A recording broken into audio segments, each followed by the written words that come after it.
Bonjour à tous et bienvenue à l'heure des pros ce matin sur Europe 1 jusqu'à 10h et sur CNews jusqu'à 9h30. Selon un sondage IFOP réalisé du 8 août au 2 septembre sur un échantillon de 1005 personnes de religion musulmane, on apprend que 45% des hommes de moins de 35 ans et 57% des femmes du même âge refusent ou refuseraient de serrer la main, de fréquenter une piscine ou de se faire soigner par une personne de l'autre sexe.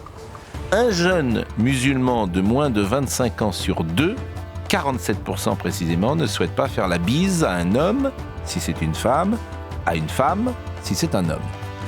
François Cros, directeur du pôle politique de l'IFOP, parle d'une réislamisation de cette jeunesse, structurée autour de normes religieuses rigoristes et tentée par un projet politique islamiste. On parle de charia. Ce sondage confirme ce que chacun observe quand il se balade dans une rue de Lyon, d'Annecy, de Nantes ou de Marseille. Une jeune femme de religion musulmane sur deux, âgée de moins de 25 ans, porte le voile. Aujourd'hui en France, c'est 3 fois plus qu'en 2003. 57% des 15-24 ans interrogés pensent que les lois de la République passent après les lois de l'islam.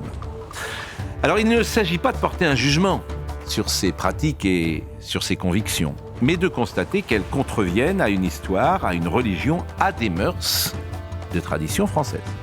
C'est une autre culture, avec d'autres valeurs, d'autres règles, d'autres coutumes, importées par une immigration massive et qui change, qu'on le veuille ou non, le pays. C'est aussi un échec de l'assimilation. Les immigrations précédentes se fondaient dans la République, quand celle-ci, venue du Maghreb ou de l'Afrique, semble en rupture avec notre modèle. Une contre-société est née, une société communautaire apparaît. Quel avenir pour une France fracturée, devenue multiculturelle ? Voici une question à laquelle il est bien difficile de répondre aujourd'hui.